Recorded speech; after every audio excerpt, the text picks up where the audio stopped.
ओम शांति। तो आज एक हम बहुत अच्छा विषय पर चर्चा करेंगे। हमारी स्थिति बिगड़ती क्यों,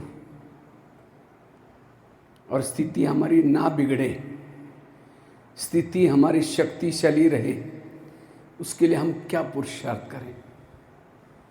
क्योंकि सभी को अपनी स्थिति को कैसे बनाना है, शक्तिशाली। जिनकी स्थिति शक्तिशाली है वो अनेक रोने वालों के आंखों के आंसू पोंछ सकेंगे। जो खुद ही रो रहे, क्या करो, मेरे को पति ने ऐसा बोला, मेरा बेटा ऐसा करता है, ये ऐसा हुआ, ये हुआ, ये क्या हो रहा है, रो रहे। अब जब खुद ही रो रहे तो रोने वालों के आंखों के आंसू कौन पूछेगा। इसीलिए हमें कभी रोना नहीं है, अपनी स्थिति को शक्तिशाली बनाना है। जिनकी स्थिति शक्तिशाली है वो असंभव बातों को भी संभव कर सकेंगे। जिनकी स्थिति शक्तिशाली है उनके भक्तों की उनके मंदिर के सामने लाइन लगेगी। जिनकी स्थिति शक्तिशाली है संगम युग का वो आनंद लेंगे। जिनकी स्थिति शक्तिशाली है उनको अति इंद्रिय सुख मिलेगा। लेकिन हमारी स्थिति बिगड़ती क्यों है, उसके में सबसे पहला कारण है चलते चलते जब हम देह भान में आते हैं तो हमारी स्थिति क्या होती है, बिगड़ जाते हैं। क्योंकि देह भान में आने से हमारे अंदर विकारों की उत्पत्ति हो जाते हैं। काम आता है, क्रोध आता है, और जब ये विकार आता है तो हमारी स्थिति। इसीलिए अगर मुझे स्थिति को शक्तिशाली बनाना है, मैं आत्मा हूँ, इस स्वरूप में रहना। आत्मा के स्वरूप में रहने वालों की स्थिति शक्तिशाली है। जैसे सीता के सामने जब रावण आता है वो माचिस जला करके रखते हैं, तिली जला कर रखते हैं। जब तिली उसके पास है रावण उसको टच भी नहीं करता। इसी तरह हमारी भी भ्रुकुटी में सदा तिली जलती रहे। बाबा की रोज की मुरली में आता है, बच्चे आत्मा समझो, आत्माभिमानी बनो। देह भान में आने से स्थिति बिगड़ती है। इसीलिए देही अभिमानी बनो, आत्माभिमानी बनो।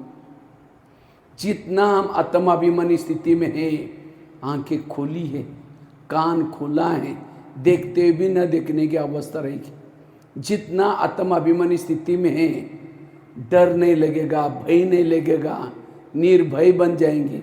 जितना आत्मा के स्वरूप में है, निरंतर बाबा याद आएगा, परम धाम याद आएगा। और जिनको बाबा याद आता है, परम धाम याद आता है, उनकी स्थिति कैसे है, शक्तिशाली है। जितना आत्मा के स्वरूप में रहेंगे, सहन शक्ति, धैर्यता, सत्यता, सारे गुण और शक्ति आएगी। देह भान वालों के पर जैसे जिस घर में लाइट होती है वहाँ भूत नहीं रहता। भूत कहाँ आता है, जहाँ अंधेरा है। इसी तरह जिस शरीर में आत्मा का भान है वहाँ कोई भी विकार रूपी भूत नहीं आएगा।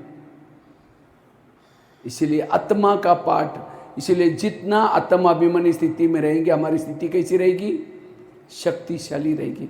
तो स्थिति को शक्तिशाली बनाने का साधन क्या हुआ, पहला धारणा आत्माभिमानी बनना। बार बार अभ्यास करो, मैं आत्मा चल रही हूँ, मैं आत्मा इस कानों के द्वारा सुन रही हूँ, मैं आत्मा इस आत्मा को देख रही हूँ।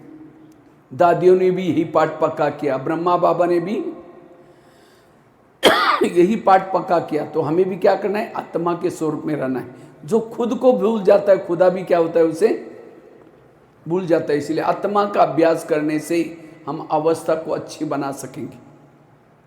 दूसरी बात है, स्थिति हमारी क्यों बिगड़ते हैं, जब एक दूसरे के दोष देखते हैं, पर चिंतन करते हैं, फलानी ऐसी है, मेरा बेटा ऐसा है, हाँ ये सास ऐसी है, पति ऐसा है। जब हम ये चिंतन करते तो स्थिति क्या होगी, बिगड़ गए। इसीलिए पर चिंतन नहीं करना। और माताएं ज़्यादा पर चिंतन करते, क्योंकि माताओं में सहन शक्ति ज़्यादा है, कम? बताओ, अनुभव से बताओ। हाँ, ज़्यादा है। माताएं सहन तो करती हैं, पति ने कुछ बोला टक करके थप्पड़ थोड़ी मारेगी, चुप तो बैठेगी। लेकिन जैसा पति खेती में चला गया, ऑफिस में चला गया, पड़ोसने के बाद जाकर के बैठेगी, उसको पहले पूछेगी खाना खाया, वो कहेगी अरे क्या खाओ, मेरे पति ने बड़ा घमासान किया, वो कहेगी मेरा भी कोई कमाई क्या। यही तो मैं सुनाने के लिए आई हूँ। वो अपने घर के सुना रहे, अपने पति के सुना रही, अपने घर के सुना रहे, इसको कहते हैं परचिंतन। और जो ये परचिंतन करता है उसकी स्थिति बिगड़ जाती है। इसीलिए स्थिति को शक्तिशाली बनाने के लिए कभी भी हमें किसी का परचिंतन नहीं करना है।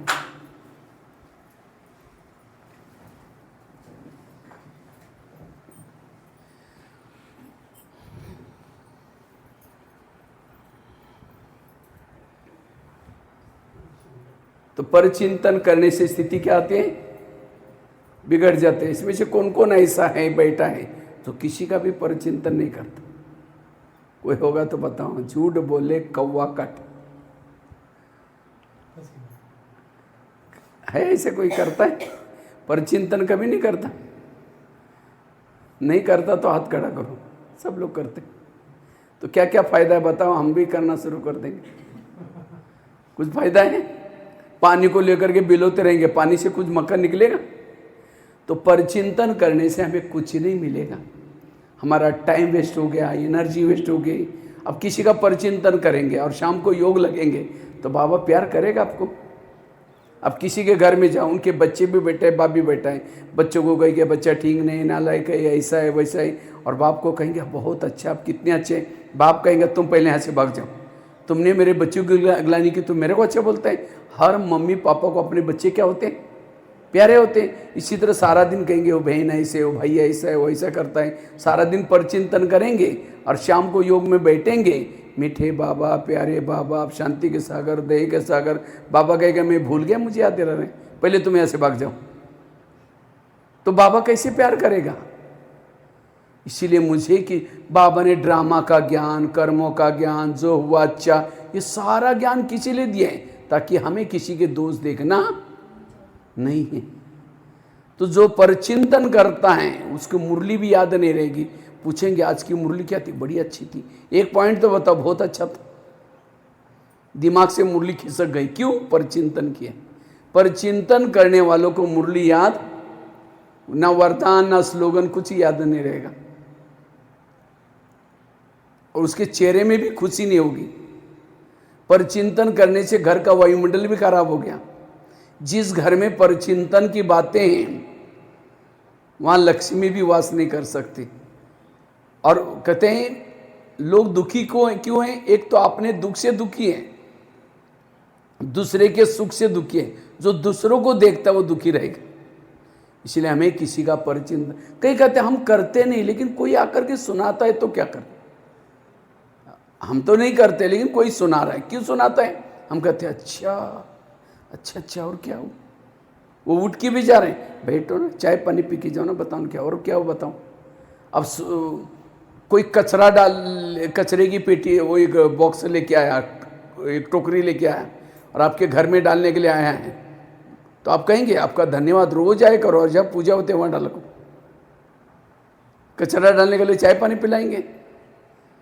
तो ये बातें जिसको ही बाबा भी मुरली में कहते हैं, बच्चे झगमई झगमई नहीं करो, बच्चे परचिंतन नहीं करो, ये बाबा क्यों कहता है? क्योंकि इससे हमारी स्थिति बिगड़ जाती है। इसीलिए हमें परचिंतन से बचना। अब कोई किसी को उल्टी आते है तो उल्टी करने वाला कहाँ जाता है?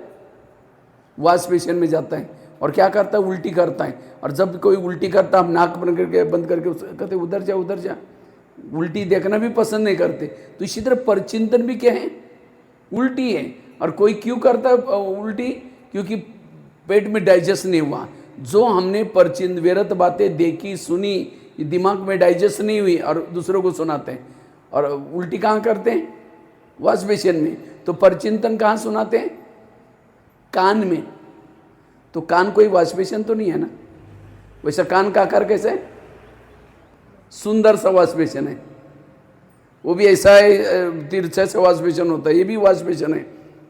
और एक नली भी है बीच में, उसको भी एक नली होती है, वो जो वॉश बेसिन में डालते पानी नीचे जाता है। इसमें भी जो डालेगा वो कहाँ जाता है? दिल में जाता है। और दिल में कौन बैठा है? बाबा। ऐसे दिल में बाबा कैसे बैठेगा जहाँ कोई गंदगी डालता है वहाँ? इसीलिए जिस कान में अमृत सुना, अमृत डाला है जिस कान में, उसमें झेर मत डालना। इसीलिए अगर मुझे अब ये परचिंतन करने का टाइम नहीं है, ये समय है सोचिंतन करने का ये समय है, अपनी बुराई को खत्म करने का। दूसरों को देखते रहेंगे तो हमारी बुराई कब खत्म होगी? इसीलिए आज से हमें परचिंतन कभी नहीं करना है। परचिंतन करने वालों को का योग भी नहीं लगेगा, बाबा उसको प्यार भी नहीं करेगा, उसको अनुभव भी नहीं होगा। एक शिष्य था, भगवान के पास गया, कहता है भगवान मैं बहुत जीवन में आगे बढ़ना चाहता हूँ, मैं अपनी उन्नति करना चाहता हूँ। भगवान ने कहा ठीक है, मैं तुम्हें वरदान देता हूँ एक, और साथ में 2 थैली देता हूँ। भगवान ने कहा एक थैले को तुम पीठ के पीछे रखना और दूसरे थैले को कहाँ रखना? आगे रखना। और भगवान ने कहा जो पीठ के पीछे थैला है उसके अंदर तुम्हारे आस पास पड़ोस में जो भी लोग रहते हैं उस सभी के अंदर जो जो बुराई है उस बुराई की चिटकी बना के डाली है। लेकिन भगवान ने कहा उस पीछे वाले थैले को कहाँ रखना? पीछे रखना, बांध करके रखना। और आगे वाला जो थैला है तुम्हारे अंदर दो दोष है, तुम जिद्दी हो, किसी के नहीं मानते हो, तुम्हारे जो भी दोष है वो कहाँ है? आगे वाले थैले में। लेकिन भगवान ने कहा दूसरे की बुराई को कहाँ रखना? पीछे बांध करके, और अपनी बुराई को आगे खुला करके रखना। और जब भी टाइम मिलता है अपनी बुराई को थैले में हाथ डालना, देखना मेरे अंदर क्या बुराई है, उसको परिवर्तन करना, तुम्हें सुख मिले, शांति सब कुछ मिलेगा। जाओ, मेरा वरदान है। लेकिन भगवान ने कहा थैले का ध्यान रखना। कहता है भगवान मुझे सुख चाहिए, मैं ऐसे करूंगा जैसे आपने कहा। वो थैले लेके चला गया। तो कुछ साल के बाद उस शिष्य ने क्या किया? पीछे का थैला आगे किया और आगे का थैला अपनी बुराई को पीछे रखता है बांध करके, दूसरे की बुराई को आगे लेकर के खोल करके हाथ डाल के देखता है अच्छा फलाना ऐसा है। वो ऐसे दूसरों को भी जाकर सुनाता है। जैसे उसने थैले उल्टे के वरदान उल्टे हो गए। फिर भगवान के पास आता है, कहता है भगवान मुझे सुख मिला ही नहीं, मुझे शांति मिला ही नहीं। भगवान ने कहा अच्छा मैंने जो तुमको थैले थे इसको कहाँ रखा? कहता भगवान कई बार मैंने आगे का थैला पीछे किया था। भगवान ने कहा यही तो तुम्हारे दुखों का कारण है। ये कहानी किसी और की नहीं, किसकी है? हमारी अपनी कहानी। हम भी यहाँ आते हैं, किसी लिए आते हैं? थोड़ा बाबा थोड़ा सुख चाहिए, शांति चाहिए। बाबा भी हमें वरदान देता है और साथ में 2 थैले देता है। दूसरे की बुराई को कहाँ रखो? पीछे, और अपनी बुराई को कहाँ रखो? हम बाहर जाकर के क्या करता है? पीछे का थैला आगे और आगे का थैला। इसीलिए आज से अगर हम अपनी उन्नति करना चाहते, अपनी अवस्था अच्छी बनाना चाहते, पर चिंतन नहीं करना। तीसरी बात है, स्थिति क्यों बिगड़ते हैं? श्रीमत का उल्लंघन करने से स्थिति बिगड़ती है। इसीलिए जो बाबा ने श्रीमत दिया, क्या क्या श्रीमत है? अमृतवेला का योग करना, रोज की मुरली सुनना, पवित्रता का पालन करना, शुद्ध भोजन खाना, ये सब क्या है? नियम है। जब हम इन नियमों का उल्लंघन करते हैं तो क्या होता है? स्थिति बिगड़ जाती है। जैसे कोई भी माँ बच्चों को प्यार करते, कब करते हैं? जब वो बच्चा माँ का कहना मानता है, सवेरे जल्दी उठाएगी, अच्छे कपड़े पहनाएगी और कई डायरेक्शन देते हैं, देखो बेटा कपड़े गंदे नहीं करना, पढ़ना, लड़ना नहीं, झगड़ना नहीं। बच्चा जाता है, लड़ता है, झगड़ता है, कपड़े गंदे करके आता है और शाम को मम्मी मम्मी करके आता है। मम्मी किचन से देखेगी, मैंने जो उसको खाओ करके आया, नहीं करके तो बोले तुम चिल्लाते नहीं है, ठीक हो। अच्छा जाएगी, जाकर 2 थप्पड़ लगा देगी, मैंने तुमको कितना अच्छा कहा, तुम गंदा हो क्या? अगर वही बच्चा माँ का कहना मान के आता तो मम्मी प्यार करती, खिलाती पिलाती, तो प्यार कब मिला? जब कहना माना था। इसी तरह बाबा भी हमारी माँ है, सवेरे जल्दी उठाती है, फरिश्ता ड्रेस पहनाती है और कई डायरेक्शन देते हैं। बच्चे आज आत्मा समझना, परचिंतन नहीं करना, मेरे याद में रहना, लेकिन हम बाहर जा करके सारा उल्टा करके आते हैं। बच्चे जैसे शाम को आता है मम्मी मम्मी करता, हम भी शाम को आकर के बाबा बाबा करेंगे। जैसे मम्मी किचन से देखते, बाबा भी परम धाम की खिड़की से देखता है, मैंने जो उसको कहा करके आया, नहीं क्या करके आया, तुम चिल्लाते में है, ठीक हो। फिर कहता है यो बाबा ने प्यार ही नहीं किया। क्यों नहीं किया? क्योंकि कहना नहीं माना। इसीलिए श्रीमत का पालन करना। लेकिन हम श्रीमत का उल्लंघन क्यों करते हैं? क्यों करते हैं? लोक ला जाते हैं। अगर फैशन नहीं करेंगे, बाहर का खाना नहीं खाएंगे तो लोग क्या बोलेंगे? अरे ये ओम शांति में जाते, बाहर का खाना नहीं खाते, पवित्र नहीं ये करते, तो ये सब सुन करके हमको क्या होता है? लोग ला जाते हैं। यहाँ फिर भी लोग लज कम है। हम तो राजस्थान में रहते हैं ना, तो राजस्थान में जो हमारे आबू के आसपास में जब कभी हम सेंटर पर जाते हैं ना, तो वहाँ माताएं आते हैं, क्लास में बैठे कि घूंघट लेकर के बैठे, पूरा चेहरा ढका रहता है, अगर दृष्टि लेने थोड़ा घूंघट खोल के ऐसे ऐसे करके। अभी कुछ साल पहले राजस्थान में बहुत सारी माताएं माउंट आबू में आई थी, वहाँ सेवा का टर्न था उनका, तो बाबा मिलन का प्रोग्राम था। तो एक बहुत 10-15 साल की बात है पहले, वो टेलीफोन पहले एसटीडी बूथ रहते थे, तो एक माता जी एसटीडी बूथ पर फ़ोन करने के लिए आई थी, तो मेरे सामने थी, जैसा उसका फ़ोन लगा फटाफट घूंघट लेकर के अंदर से बात कर रहे थे। तो फ़ोन पूरा होने के बाद माता जी को मैंने कहा, माता जी आप घूंघट से बात क्यों किया? कहते ससुर जी से बात कर रहे थे ना। हमने कहा ससुर जी कहाँ है? कहते जयपुर में है।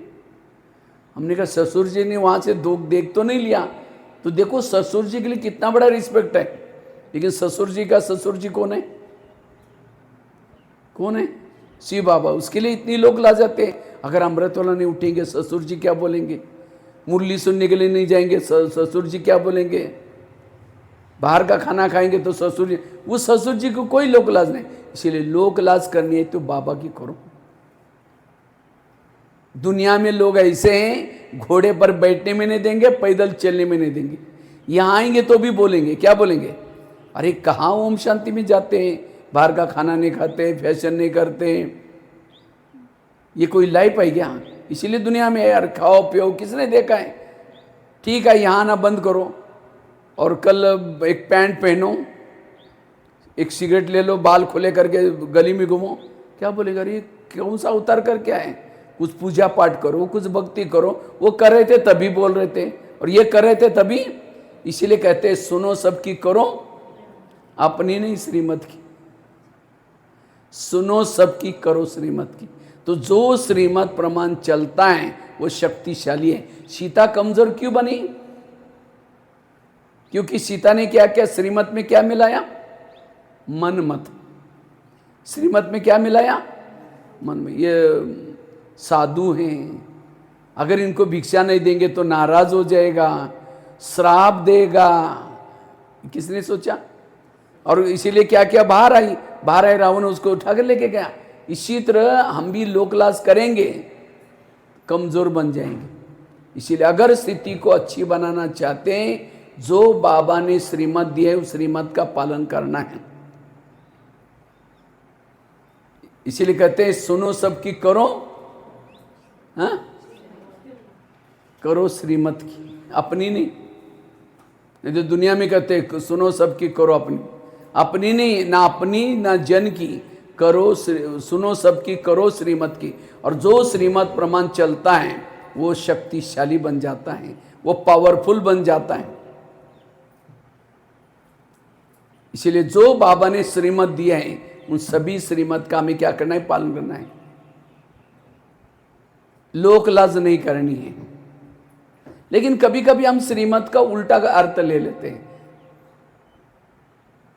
समझो कोई पति पत्नी ज्ञान में चल रहे हैं, पत्नी पति को कहते हैं भाई जी चलो जल्दी क्लास में, नहीं तो मुरली पूरी हो जाएगी। अगर यही कोई पड़ोसनी सुनेंगे तो अरे ये तो अपने पति को भाई जी बोलते हैं। और कभी जाकर ज्ञान सुनाओ और हमारा ज्ञान बहुत अच्छा, आप भी चलो ना, क्योंकि हमको टाइम का है। उनको टाइम में आने की इच्छा है, लेकिन उसी दिन की बात सुन ली थी, तब से उन्होंने दिमाग में डाला अगर इनके ज्ञान में चलेंगे हमारे पति को भी भाई जी बनाना पड़ेगा। बाबा का भाव ये नहीं है जैसे भाई और बहन की जो दृष्टि वृत्ति वो बनाने के लिए कहा है, लेकिन कहाँ कुछ।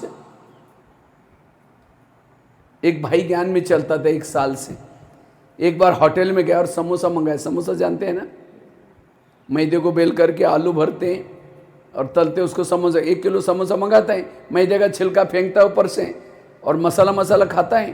तो मैनेजर ने बोला तो मैदा पसंद नहीं करता? कहता पसंद तो करता हूँ, लेकिन आजकल मैं ब्रह्मा कुमारी आश्रम में जाता हूँ, उन्होंने कहा कि बाहर का नहीं खाना, इसलिए बाहर का निकाल करके मैं अंदर का खा रहा हूँ। बाहर का ना खाना मतलब दूसरे का हाथ का बना हुआ ना खाना। इसीलिए होटल पर बोर्ड लिखा है क्या? होटल, हो सके तो यहाँ से टल। कई बार छोटे बच्चे कहते हैं सर हम भाई जी हम बाहर का नहीं खाते, चॉकलेट का कागज फेंक देते हैं, अंदर का चॉकलेट खा लेते हैं। बाहर का मतलब दूसरे का हाथ का बना हुआ। एक माता जी सेंटर पर आई थी, गुरुवार का दिन था, तो बहनें कुछ भोग बना रही थी। इतने में एक वीआईपी आया। जब वीआईपी आया तो बहन जी ने कहा माता जी ये भाई को कुछ चित्र पर समझाओ, तब तक मैं भोग बना करके आ जाऊँगी, मैं फिर अटेंड करूँगी। तो माता जी गाँव की आई थी दूर से, तो भाई को चित्र प्रदर्शन दिखाते, पहला चित्र लगा था लक्ष्मी नारायण का। तो माता जी कहते हैं आप रोज़ यहाँ आया करो, आपका ट्रैक्टर बहुत अच्छा हो जाएगा। कहते ट्रैक्टर, यहाँ के गैरेज का काम सिखाते हैं। कहते मेरा ट्रैक्टर है ही नहीं। कहते लक्ष्मी नारायण को भी ट्रैक्टर था, वो ट्रैक्टर से गिर गए, इसीलिए परमात्मा उनका ट्रैक्टर ठीक करने के लिए आया। मेरा भी आने से ट्रैक्टर अच्छा हो गया। वो कैरेक्टर बोलने के बजाय, कैरेक्टर बोलने के बजाय क्या बोलते, ट्रैक्टर। तो कभी कभी हम ज्ञान को क्या करते हैं, एक गुजरात की एक माता जी को किसी ने कहा आप ब्रह्मा कुमारी में क्या करते हैं। कहते मोटे मोटे बिलाड़ बाप को याद करते हैं, वहाँ बिल्ली को बिलाड़ बोलते हैं। उनको लगा ये बिल्ली को भगवान मानते हैं, मोस्ट बिलावड बाप को याद करते हैं। इंग्लिश शब्द ना कभी आता है मुरली में, बच्चे तुम्हें मोस्ट बिलावड को बाप को, वो कहते मोटे मोटे बिलाड़ बाप को याद करते। तो कभी कभी हम अर्थ का क्या करते हैं, भक्ति में कोई गलत नहीं, भक्ति में कहते हैं उपवास करने से भगवान प्रसन्न हो जाता है। कौन सा उपवास, उप मतलब नजदीक, वास बना रहना, मन बुद्धि से परमात्मा के पास रहना, यह है उपवास। लेकिन लोगों ने कौन सा उपवास किया, न खाने पीने का उपवास किया, पेट का न खाने पीने को। वास्तव में परमात्मा के पास रहना, जिस दिन खाएंगे पिएंगे नहीं तो बुद्धि कहाँ जाएगी, और ही पेट की तरफ जाएंगी। इसीलिए कहते हैं ना भूखे पेट भजन ना हो गोपाला। कहते बलि चढ़ाने से भगवान प्रसन्न हो जाता है। कौन सी बलि, मैं की बलि। कहते हैं घर का त्याग करने से भगवान क्या होता है, कौन सा घर, शरीर को भूलना, ये घर का त्याग करना। दिवाली मनाते हैं यहाँ हिमाचल में, दिवाली में क्या करते हैं, लक्ष्मी आने के लिए क्या करते हैं, सफाई करते हैं। 8 दिन तो पहले सफाई करेंगे, दसरा होने के बाद 8 दिन के बाद पूरी घर की सफाई करते हैं, कहीं भी कोना बाकी न रह जाए। फिर सफाई करने के बाद और क्या करते हैं, जिस दिन दिवाली है पूरा घर के ऊपर आजकल तो छोटी छोटे बल्ब वाला लड़ी आती हैं, उसको लगाते हैं, लाइटिंग लगाते हैं, फिर मोमबत्ती भी लगाते हैं, रंगोली डालते हैं। क्यों, किसी लिए, लक्ष्मी आने के लिए। तो आई लक्ष्मी, आएगी कैसी, लक्ष्मी का वाहन है उल्लू। उल्लू को लाइट में दिखता ही नहीं। अगर आप पूरा घर में लाइट लगाएंगे, मोमबत्तियाँ लगाएंगे, झगमग करेंगे, तो उल्लू लक्ष्मी को लेके कैसे आएगा। फिर बच्चे फटाके भी बजाएंगे उसी दिन, वो सुतली बॉम्ब फटाका बजेंगे, आवाज़ सुन करके उल्लू और घबरा के जंगल में चला जाएगा, और उस समय आमोशा होती है। तो वास्तव में कौन सा दीपक, आत्मा का दीपक जलाओ, मन के अंदर की सफाई करो, कहाँ कुछ किया कुछ। तो इसलिए बाबा जो अभी श्रीमत देता है वो श्रीमत को पालन करो, और जो श्रीमत प्रमाण चलेगा वो शक्तिशाली है, रावण उसको कुछ भी नहीं कर सकता। इसलिए श्रीमत का पालन। 3 बातें बताई स्थिति शक्तिशाली बनाने के लिए। पहली बात कौन सी सुनाई, आत्माभिमानी बनना। जितना आत्मा की स्मृति में रहेंगे उतनी स्थिति शक्तिशाली बनेगी। दूसरी बात कौन सी बताई, पर चिंतन नहीं करना। थैले वाली कहानी सुना है ना, पीछे का थैला आगे नहीं लेना, हाँ जी करके कान में उल्टी नहीं करना। तीसरी बात बताई श्रीमत का पालन करना। चौथी बात है स्थिति क्यों बिगड़ते हैं, जो विधि से योग नहीं करता स्थिति बिगड़ जाती। हमें योग विधि से करना है। कई माताएं समझे योग लगाने के लिए आ रहे हैं, और आते आते रास्ते में क्या देखा, बहुत अच्छा सब्जी वाला जा रहे हैं सब्जी लेकर के, फिर सोचे कि वाह कितनी अच्छी सब्जी है, आज शाम को दोपहर को इसकी सब्जी बनाते हैं। फिर यहाँ आकर के बैठ, पहले सोचेंगे योग करेंगे, मुरली सुनेंगे, जाते समय लेके जाएंगे, यहाँ करके बैठे, लाल लाइट चल रहा है, गीत बज रहे हैं, शुरू करके मैं आत्मा हूँ, शांत स्वरूप हूँ, शक्ति स्वरूप हूँ। फिर सोचे यार झोला तो लाए नहीं, वो सब्जी कैसे लेके जाए।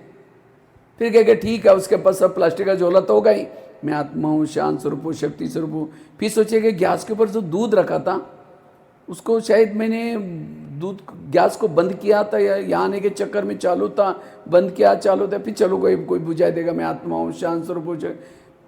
फिर कहे यार घर में तो मेहमान आने वाला था, मैंने सोचा ला उनके लिए छोले बनाए चने, लेकिन रात को तो भिगो ही नहीं, चलो छोले कुछ और बना देंगे, मैं आत्मा हूँ, शांत स्वरूप। लाल लाइट की सफ़ेद लाइट हुई, योग का टाइम पूरा हो गया। सामने वाला बैठने वाला सोचेगा वाह इन्होंने आधा घंटा योग किया, लेकिन इनका योग कहाँ था, वो छोले वाला योग या सब्जी वाला योग, बाबा वाला। अगर ऐसा योग करेंगे स्थिति कैसी पावरफुल बनेगी। भक्ति मार्ग में यही किया, माला जप रहे राम राम राम राम, देखना बे बिल्ली दूध ना पे राम राम राम राम। इसीलिए अवस्था को अच्छी बनानी है, विधि से योग लगाओ। कैसे योग लगाओ? विधि से योग लगाओ। और खास तो तीन चीजें। यहाँ बैठो, इधर यहाँ सामने बैठना, इधर आओ। हाँ बैठो बैठो, बस। तो भक्ति मार्ग में 3 बातें चाहिए आपकी अच्छी। एक अमृत वेला का योग अच्छा करो। दूसरा क्लास कितना बजे चलती है आप लोगों की? यहाँ चलाते रोज आते हैं सब माते? कितना बजे आते हैं? नहीं आते? ये कभी एक आता है, कभी दूसरा। संगठन में तो होती होगा ना टाइमिंग, कुछ नहीं होगे तो शुरू करो। कौन से पहले कब चलती थी, तो कब कौन सा टाइम चलता? हाँ नहीं, वहाँ ऑनलाइन में भी भले सुनो, लेकिन मुख्य है यहाँ करके संगठन में भी करो तो और अच्छा है। क्योंकि देख रहे हैं ना अभी संगम के कितने साल बाकी हैं? 10-12 साल बाकी। तो क्या मेरा दिल कहता है कि मैंने पढ़ाई बहुत अच्छी की, मैंने खूब योग लगाया। क्योंकि ऑनलाइन में करने से, ऑनलाइन में क्या है, खाना बन रहे हैं, घर में आ रहे जा रहे, ध्यान आधा उधर आधा इधर भी रहता है। लेकिन यहाँ पढ़ाई, बच्चे पढ़ाई कहाँ ऑनलाइन में करते हैं, स्कूल में जाते हैं? स्कूल में जाते हैं ना। तो आप कोशिश करके अभी कल से शुरू करो, यहाँ कोई टाइम हो निकाल करके यहाँ आओ। नहीं तो क्या सोचेंगे, अगर कल नहीं करेंगे तो क्या सोचेंगे, थोड़ा बीज बोने का पूरा हो जाएगा ना, उसके बाद जरूर जाएंगे। बीज बोने के बाद क्या चालू हो जाएगी? बरसात। फिर कहते हैं बरसात रोज है, थोड़ा बरसात पूरी हो जाएंगे ना, फिर रोज जाएंगे। उसके बाद क्या आएगी? सर्दी। फिर कहेंगे सर्दी इतनी है तो थोड़ा सर्दी पूरे हो जाएंगे, उसके बाद फिर गर्मी में जाएंगे। फिर कहेंगे गर्मी इतनी थी, मच्छर इतना काटे, थोड़ा सा मौसम अच्छा होगा तब आएंगे। कल करेंगे, काल एक दिन उठा के लेके जाएगा। तो जो करना है अब कर लो। तो कल से आप लोग कोशिश करके यहाँ आओ, इकट्ठे कोई टाइम मुकर्रर करो। दोपहर का समय ठीक है 2 बजे, या शाम के समय ठीक है? कौन सा टाइम ठीक है आप लोगों? सब लोग फ्री कब हो सकते हैं बताओ? सभी एक, हाँ जब इकट्ठे कब? इसी समय ठीक है ना, जैसे अभी आज आए ऐसे ही रोज आकर के, ज़्यादा समय नहीं, बस सीधा जो मुरली है उसको एक जन थोड़ा 15-20 मिनट योग करो, और उसके बाद मुरली सीधी सीधी पढ़ो, 1 घंटे में पूरा करके घर में जाओ। 1 घंटे की पढ़ाई राजा ही दिला सकती। ये कोई साधारण बातें नहीं है।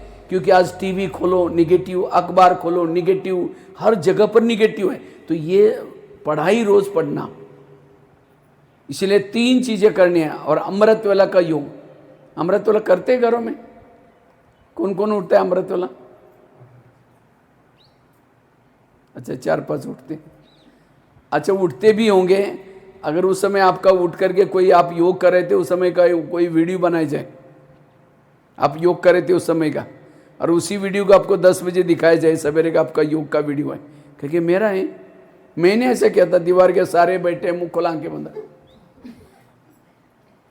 2 बार मच्छर अंदर भी गया और बाहर भी है, पता भी नहीं चला। अगर ऐसा योग करेंगे उस योग से स्थिति कैसे बनेगी? इसीलिए आंखें खोल करके बैठो। अब कोई मेहमान को घर में बुलाओ, मेहमान बहुत बड़ा है, लेकिन आपका स्नेह प्यारा है इसलिए 10 काम छोड़ के आया। लेकिन जैसा मेहमान घर में आया, आप अंदर से कुंडी लगा करके सो जाओ। वो बेल बजा रहे, घंटी बजा रहे, दरवाजे नहीं खोलो, उनको लगेगा कैसे लोग आए, इन्होंने मुझे बुलाया था, मैं अपने 10 काम छोड़ के आ रही, ये तो दरवाजे बंद किया चला जाएगा। फिर फोन करो, क्या बात आप आए नहीं? कह मैं तो चला गया, आया था, बेल बजाई थी, दरवाजा बंद, ये क्या था? नहीं जरूरी काम, आप आ जाओ। फिर आधे रास्ते से वापस आया, जैसे आया फिर कुंडी बंद करके सो गए, फिर चला जाएगा। फिर फोन करो, कहेगा आप कभी नहीं आऊँगा। इसी तरह हम अमृत वेला उठेंगे, बाबा को निमंत्रण देंगे, मीठे बाबा, प्यारे बाबा आ जाओ, हम आपसे बातें करनी है।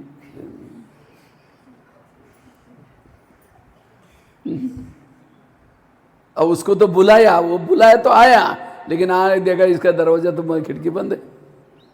अब मैं अपने 10 काम छोड़ के आया हूं, तेरे द्वार खड़ा भगवान, भगत भरले जोले भगत, ओम शांति हो गया। इसलिए आंखें खोल करके बैठो, और केवल खोल के भी नहीं बैठो। कोई मेहमान आया उसके चेहरे की तरफ देखते रहो, वो कह के फोन क्यों किया था? इसीलिए कई भाई बहन योग कैसे करते हैं, अमृत में उठेंगे, जो कोई फोटो वगैरह मिला है वो फोटो की तरफ देखते रहेंगे, झूमते रहेंगे, फिर घड़ी में देखेंगे कब तक देखना चाहिए और 15 मिनट देखना है। कोई मेहमान घर में बैठा है, चेहरे की तरफ देखो, घड़ी की तरफ देखो, उनको लगेगा इनको कहीं जाना है सर। प्रैक्टिकल है ना। इसीलिए बाबा से बातें करो, वो मीठे बाबा, सिंपल भाषा में, आपके हिमाचली भाषा में बोलो, कोई भी भाषा में बोलो, क्योंकि बाबा आपने मुझे, सारी दुनिया सोई है इस समय, 4 बजे सारी दुनिया क्या हुई है, सारे आपके घर के भी सब सोए हैं, गेट भी बंद था तो भी कैसा छलांग लगा करके आपके पास आया, आपको उठाया और उठा करके आपके भाग्य में लिख रहे, और आप क्या करें। इसलिए कहते हैं भगवान जब भाग्य में लिख रहे थे, सो रहे थे क्या, उसको तो धन्यवाद तो दो, बाबा आपने आकर के मुझे एक अमृत वाला एक जन्म का भाग्य लिखता है, एक अमृत वाला एक जन्म का भाग्य। अब कोई रात को ट्रेन जा रहे हैं 2 बजे और चाय वाला चाय चाय करके झुटका लगाता है, उसको अगर फटा हुआ नोट भी दो, ऐसा करके नहीं चलेगा दूसरा दो। और आपको तो इतनी राजे मिल रहे, किसी के चेहरे पर मेकअप हो रहा है, झुटका लगा दिया, का मेकअप यहाँ पहुंच जाएगा। हाँ, इसीलिए अमृत वाला आंखें खोल करके बैठो, बाबा से बातें करो, तो अमृत वाला अच्छी तरह करनी है। कई तो क्या करेंगे, मैं आत्मा हूं, शांत स्वरूप, अब जा रही चांद सूरज तारांगन के पार, वहां से तारांगन से पार से झुटका ले, नीचे हड्डी गुड्डी टूट जाएगी। हाँ, इसलिए अटेंशन से बैठना। बाबा कहता है मैं रोज तुम्हारे घर में आता हूं, तो बाबा आता है दिखाई पड़ता है, बाबा को देखने के लिए होश में बैठना है। तो अमृत वाला जो अच्छा करता है वो शक्तिशाली है। जिसने अमृत वाला अच्छे की, माया का मजा लें, आपको टच नहीं कर सकती। अगर माया आती है मैं कमजोर हूं, मेरे अमृत वाला कमजोर है। अमृत वाला सारा दिन का फाउंडेशन है, इसलिए अमृत वाला अच्छी। दूसरा, रोज क्लास के पहले आकर के 15-20 मिनट योग करना, इससे यहाँ का वायुमंडल अच्छा बन जाएगा। आपको बिल्कुल जब भी टाइम हो जाएगा इधर खींच लेंगे। तो इसलिए यहाँ पाठशाला में जरूर आकर के क्या करना है, 15-20 मिनट योग करना है और रोज की मुरली सुनने। जो ये 3 चीजें करता है वो शक्तिशाली बन जाता है, वो पावरफुल बन जाता है। इसलिए योग विधि से करना है। योग की विधि क्या है, जैसे आजकल मोबाइल का जमाना है, मोबाइल को चार्ज करते कैसे करते हैं, प्लग के पास लाकर रखते हैं, दोनों तारे डालते हैं, स्विच चालू करते हैं, तारों को बार बार डालते हैं, निकालते नहीं हैं, तो बैटरी क्या हो जाएगी। इसी तरह शरीर हमारा मोबाइल है, आत्मा इसकी बैटरी है। इसको चार्ज करने के लिए बाबा ने जगह जगह पर प्लग के पॉइंट बनाए। ये पाठशाला क्या है, आत्मा रूपी बैटरी को चार्ज करने का प्लग बना कर रखा है। यहाँ बाबा की डायरेक्ट ताकत आती है। तो अपने मोबाइल को प्लग के पास लाना है और यहाँ करके रखना नहीं। तारे भी क्या करना है, ऊपर डालनी है, बाबा के साथ ज्वाइन करने। एक तार नहीं, दोनों तारे भी डालने हैं और साथ में स्विच भी चालू करना है। स्विच मतलब बाबा के उपकारों को याद करो, प्राप्तियों को याद करो, क्या से क्या बनाए वो याद करो। अच्छा, तारे डाली, मोबाइल को प्लग के पास रखा और तार में प्लग में तार डालते रहे, निकाल रहे हैं, तो क्या हो जाएगा, चार्ज होगा। इसी तरह हम भी क्या करते हैं, मन बुद्धि बाबा में लगाते हैं, निकालते। कैसे निकालते पता है ना, किसी को सब्जी याद आ रही, किसी को क्या बना रहे याद आ रहे, मतलब तार डाल रहे निकाल रहे, तो कैसे चार्ज होंगे। इसीलिए अवस्था को शक्तिशाली बनाने के लिए योग चाहिए। अमृतवेला का योग, क्लास के पहले का योग, नुमा शाम का योग, ट्रैफिक कंट्रोल। तो योग पावरफुल चाहिए, तब स्थिति पावरफुल बनती है। कितनी बातें बताई, 4 बताई। पहली बात बताई, मैं बार बार रिपीट कर रहा हूं, इसको करना है आप लोगों को। पहली बात बताई, आत्माभिमानी स्थिति का अभ्यास। दूसरी कौन सी बताई, पर चिंतन नहीं करना, थैले वाली कहानी। तीसरी कौन सी बताई, श्रीमत का पालन करना, लोकलाज नहीं करना। चौथी बात बताई, कौन सी बताई, योग विधि पूर्वक करना, अमृतवेला का योग, क्लास के पहले योग, और तीसरा रोज की मुरली। 5वीं बात है, स्थिति को शक्तिशाली बनाने के लिए हमें हमेशा पॉजिटिव सोचना है, सकारात्मक सोचना है। जो निगेटिव सोचता है, वेरा सोचता है, उसके बाद सहन शक्ति नहीं होगी, उसकी स्थिति बिगड़ जाती है। योग में माया मतलब कोई राक्षस आकर के नहीं लाता। योग की माया क्या है, सारा दिन जो निगेटिव सोचा, वेरा सोचा, समझो किसी ने अपमान किया, निंदा की, वो सहन नहीं हुआ, योग में बैठेंगे, लाल लाइट चल रहा है, गीत बज रहा है, शुरू करेंगे मैं आत्मा हूँ, शांत स्वरूप हूँ, शक्ति स्वरूप हूँ, फिर कहेंगे मेरे को उन्होंने क्यों बोला, फिर कहेंगे छोड़ो कोई बात नहीं मैं आत्मा हूँ शांत स्वरूप, फिर कहेंगे 15 दिन पहले भी तो बोला था, फिर कहेंगे ठीक है मैं आत्मा हूँ शांत, फिर कहेंगे सबके बीच में क्यों बोला। कहाँ योग लगेगा। योग लगाने के लिए आपके संकल्प पॉजिटिव चाहिए। जिसके संकल्प निगेटिव है उसका मन भारी होता है, भारी मन ऊपर नहीं जाता। परम धाम को मन लेके जाना है तो मन हल्का चाहिए। और बुद्धि कैसी चाहिए, स्वच्छ। जितनी बुद्धि स्वच्छ, मन हल्का, उतना स्थिति शक्तिशाली बन जाएगी। जैसे आईने के ऊपर धूल है, धूल वाले आईने में चेहरा दिखाई नहीं पड़ता, इसी तरह जिसके बुद्धि में निगेटिव की धूल है उस बुद्धि से ना परमधाम दिखता है ना परमात्मा दिखता है। इसीलिए हमेशा पॉजिटिव सोचो, सकारात्मक सोचो।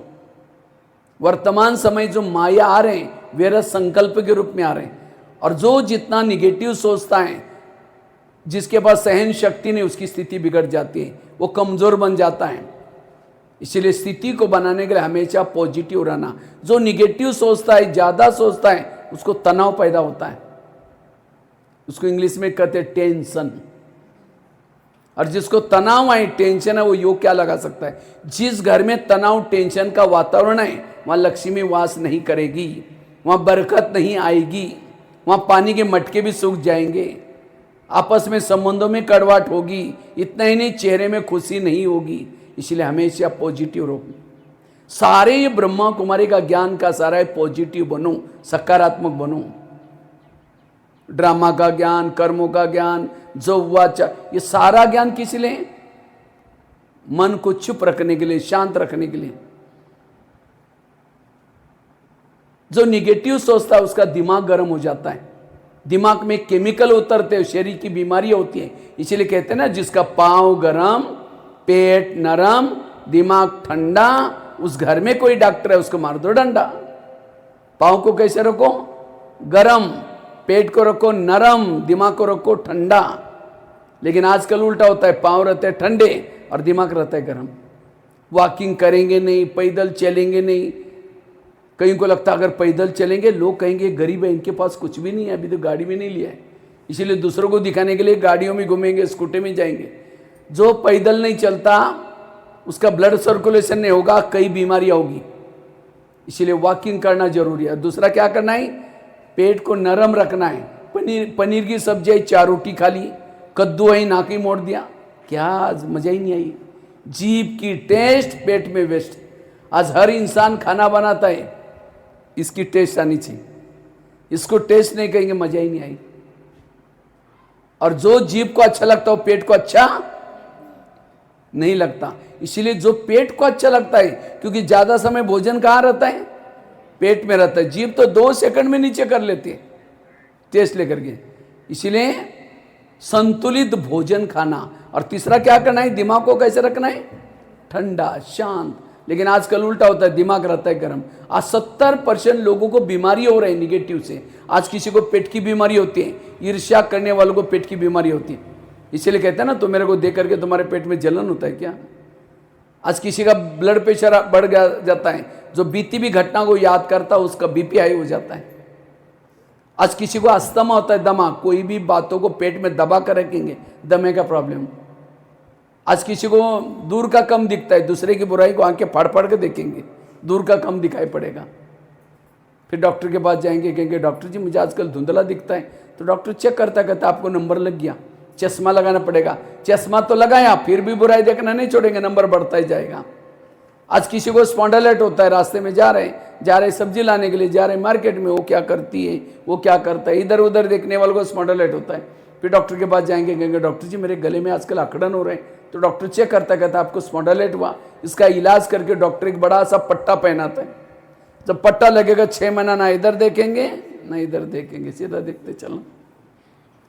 तो शरीर की बीमारी का कारण क्या है, जिसका मन बीमार उसका तन बीमार। और मन बीमार क्यों हो गया, क्योंकि निगेटिव सोचा।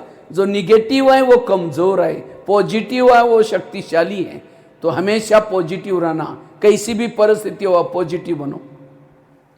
व्यर्थों से मुक्त बनना, तो निगेटिव संकल्प से हमारी स्थिति बिगड़ती है और पॉजिटिव सोचने से स्थिति पावरफुल बनती है।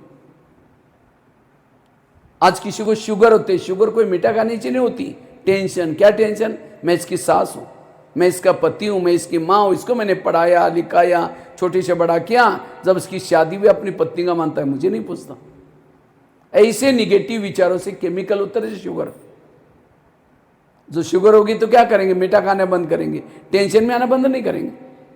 बच्चे ने गिलास गिराया, इतना गुस्सा करेंगे, तेरे को अक्ल नहीं, तुम कमा के लाओ तो पता चलेगा। गिलास था 10 रुपए का, गुस्सा करेंगे, हार्ट में प्रॉब्लम आएगा, 10 लाख रुपए का ऑपरेशन कराना पड़ेगा। गिलास कितना रुपए का था? इसलिए कुछ भी हो जाए कोई बात नहीं बेटा, दूसरा लेंगे, टेंशन में कभी नहीं आना, और उसकी स्थिति अच्छी है। नहीं तो योग में बैठेंगे वही सब बातें याद आते हैं, व्यर्थ बातें, क्यों बोला, मेरे को क्यों बोला, 15 दिन पहले भी तो बोला था, सबके बीच में बोला था, कहाँ योग लगेगा। इसीलिए अवस्था को अच्छी बनाने के लिए व्यर्थों से, तो मैं खुद निगेटिव या पॉजिटिव कैसा पता चलेगा? अगर सामने से कोई व्यक्ति आ रहा है, उसको देखते आप चेहरा फिराते हैं, निगेटिव है। कोई पति की महिमा करता है, अरे तुम्हारा पति तो बड़ा अच्छा है, हाँ तेरे को क्या पता, तुमने दूर से देखा है, मैं तो पूरा उसके साथ पूरा 40-50 साल से रहती हूँ, मेरे जगह पर कोई और होती तो कब भी भाग जाती। कभी कभी तो माता ही कोई गुस्से से क्या बोलते हैं, वो तो राक्षस है, राक्षस, मैं हूँ इसीलिए ठीक है। अगर पति की महिमा नहीं सुन रहे आप, निगेटिव है। कोई सास की महिमा करता है, हाँ वो क्या है बुढ़िया, मैं जानती हूँ, निगेटिव है। और एक व्यक्ति के प्रति भी निगेटिव आपके दिल में बाबा नहीं बैठेगा, इसीलिए पॉजिटिव। इसीलिए ड्रामा को पसंद करो। आप लोगों को अपना अपना ड्रामा पसंद आया? हाँ, जिस घर में रखा है, जिस पति के साथ रखा है, सब पसंद आया? या कई कहते क्या व्यर्थों का कारण है ड्रामा को? बाबा कहते हैं स्वयं के ऊपर विश्वास रखो, दूसरा बाबा के ऊपर विश्वास रखो, तीसरा ब्राह्मण परिवार के ऊपर विश्वास रखो, भगवान ने चुना हुआ है कोई विशेष आत्मा है, और चौथा ड्रामा के ऊपर विश्वास रखो। जिसके 4 ऊपर विश्वास है वही व्यर्थों से मुक्त है। तो ड्रामा पसंद है? जो पति मिला है, जो सास मिली है, जो बच्चे हैं आपको, जो शेरी मिला, पसंद है? या कई कहते क्या बाबा मैं आपने ड्रामा बनाया, पति भी ठीक नहीं, सास भी झगड़ा करते, मेरा थोड़ा ड्रामा बदल देना। अभी मैं मधुबन में जाने वाला हूँ 2-3 दिन के बाद, वहाँ जाऊँगा तो मैं बाबा को कहूँगा बाबा मैं हिमाचल में हमीरपुर के पास एक गाँव था, वहाँ गए थे, कुछ माताओं ने कहा मेरा ड्रामा पसंद नहीं, बदल देना। तो बाबा अगले क्लब में ड्रामा बदल देगा, वो अच्छा पति देगा, अच्छा बच्चे देंगे, ताकि कोई टेंशन नहीं आएगा। तो बदलना है ड्रामा, किनको ड्रामा बदलना है, हाथ खड़ा करो। अच्छा जिनको पसंद है हाथ खड़ा करो। अच्छा मरा हुआ था, अगर पसंद हो तो दोनों हाथ उठनी चाहिए। वाह बहुत अच्छा, क्योंकि ड्रामा बदलने के तो ये जो ड्रामा बना वो भी बदल जाएगा। अगर पति अच्छा होता, अगर आपको बुलाते बहने भाई माता जी थोड़ा ज्ञान सुनने के लिए होना, क्योंकि बहन जी हमारे घर में बड़ी शांति, नहीं चाहिए तुम्हारा ज्ञान, उस पति का धन्यवाद, तंग क्या परेशान क्या, इसीलिए शांति के लिए आए। और यहाँ आने के बाद इतना अच्छा परिवार मिला, ज्ञान मिला, इसलिए ड्रामा कल्याणकारी। ड्रामा को पसंद करो। वैसे तो हम 3 बाप के बच्चे, बाप हमारे कितने हैं? कौन से? एक तो शिव बाबा, दूसरा ब्रह्मा बाबा, तीसरा लौकिक बाप, 3 बाप है। माँ कितनी है? माँ हमारी कितनी है? एक ही। ब्रह्मा, मम्मा, लौकिक माँ और ड्रामा, 4 माँ। और 4 माँ के बच्चे दुखी कैसे होते हैं? और इन 4 में से भी महत्व की माँ कौन है? ब्रह्मा। ड्रामा सबसे महत्व की माँ है। 5 ब्रह्मा तो संगम युग में होता है, मम्मा भी, अभी मम्मा का महीना चल रहा है ना, मम्मा भी संगम युग में होते हैं। लौकिक माँ तो हर जन्म में बदलती है, लेकिन ड्रामा एक ऐसी माँ है पूरा युग में गोदी में लेके चलते हैं। और माँ तो माँ होती है, माँ कभी भी बच्चे का बुरा, अगर कोई बच्चा बीमार है तो माँ उसको दवाई पिलाती है, बच्चा नहीं पीता, बार बार मुंह से निकलता है, तो माँ क्या करते है, उसका हाथ पकड़ करके फिर भी चम्मच ठूसेगी, उसको पता है कि कड़वी लग रहे हैं, लेकिन इसी कड़वी बातों में उसका कल्याण है। इसी तरह ड्रामा की कोई सीन हमें अच्छी नहीं लगती, तो भी ड्रामा हर 5,000 साल के बाद क्या होता है, रिपीट होता है। क्यों रिपीट होता है? कहीं उनको लगता है ये जीवन रिपीट नहीं होना चाहिए, ये बहुत खतरनाक था, कैसा भी हो कल्याणकारी था, अगर वो घटना ना होती तो यहाँ, इसलिए ड्रामा को पसंद कर लो। मुझे लगता है मधुबनी में जो मुरलियाँ चली है, लास्ट में गुलजार दादी के तन में बाबा ने मुरलियाँ चलाई, क्या चली 2016 और 17 में लास्ट की मुरलियाँ, वहाँ ड्रामा, वाह बाबा वाह, बाप के दिल में बच्चे, बच्चों के दिल में। तो कई भाई बहनें कहते थे आजकल बाबा इसी मुरली क्यों चला रहे हैं? सारे ड्रामा मुरलियों का सार वाह। कोई गाली भी दे क्या बोलेंगे? आवाज ही नहीं आ रहा है। वहां ड्रामा वाह। कोई झगड़ा करे आपके साथ क्या बोलेंगे? आवाज ही नहीं आ रहा है। वहां ड्रामा वाह। कोई निंदा करे आपके क्या बोलेंगे? वहां ड्रामा। कोई माता जी का पति शराब पी करके पिटाई करे क्या बोलना है? अभी तो चुप ही हो गए। आप कहेंगे भाई जी पति शराब पी करके मारेगा तो वाह कैसे निकलेगा? तो भी वाह। क्यों? उसके लिए तो पति तो बहुत मिले ना, सत्युग में मिला था, त्रेता में मिला था, द्वापर में भी मिले थे, अभी भी मिले। सत्युग के पति तो बहुत अच्छे थे, ना शराब पीते थे, ना मारते थे, ना पीटते थे, सोने के महलों में रहते थे। लेकिन क्या वो सत्युग वाले पतियों के कारण बाबा मिला बाबा? और अभी का पति भले शराबी है, मारता है, पीटता है, उसके कारण कौन मिला है? तो उस माता के लिए सत्युग वाले पति अच्छे हैं या अभी का शराब वाला अच्छा है? कौन अच्छा है?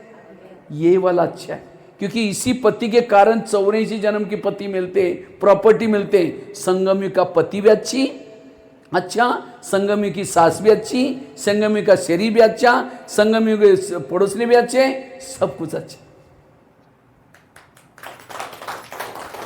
हमें घर में रहना है, किसी को छोड़ना नहीं है। ना घर को छोड़ना है, ना पड़ोसनी को छोड़ना है, ना पति को छोड़ना है। वही रहो, सोच बदल करके रहो, विचारों को बदलो, सोच बदलो, नजर बदलो तो नजारे समस्या खत्म हो जाएगी। इसलिए पॉजिटिव बनो, अपना चश्मा पॉजिटिव लगा पहना दो। सत्यु का पति तो दिल्ली में रहता था, क्योंकि सबके पति दिल्ली में राजधानी होते ना, ज़्यादा तो वहीं लोग रहते हैं। और संगमी का पति कहाँ रहता है? हिमाचल में, हमीरपुर जिले में, गांव में रहता है। तो सत्य वो वाला पति अच्छा ही है, हमीरपुर वाला अच्छा है। इसीलिए बाबा कहते बच्चे पॉजिटिव बनकर रहो। सतयुग में भी सास मिली थी, कभी झगड़ा नहीं करती थी, देवी थी, लेकिन उस सास के कारण बाबा थोड़ी मिला है। और इस सास के कारण सतयुग में भी बच्चे थे, राजकुमार बच्चे थे, वो कभी भी मोबाइल नहीं देखते थे। सतयुग वाले बच्चे दिखने में सुंदर थे, लेकिन उन बच्चों का कारण बाबा थोड़ी मिला है। और अभी के बच्चे भले मानते नहीं, मोबाइल देखते, रूठते, ये इन बच्चों का कारण बाबा मिला है। सतयुग में भी शरीर मिला था, वो शरीर कंचन काया था, खुशबू आती थी, लेकिन क्या उस शरीर की आंखों से बाबा को देखा है? क्या उस शरीर के कानों से भगवान के महावाक्य सुने हमने? क्या उस शरीर के हाथों से ईश्वरीय सेवा की है? क्या उस शरीर के दिल के अंदर बाबा बाबा धड़कने रहती थी?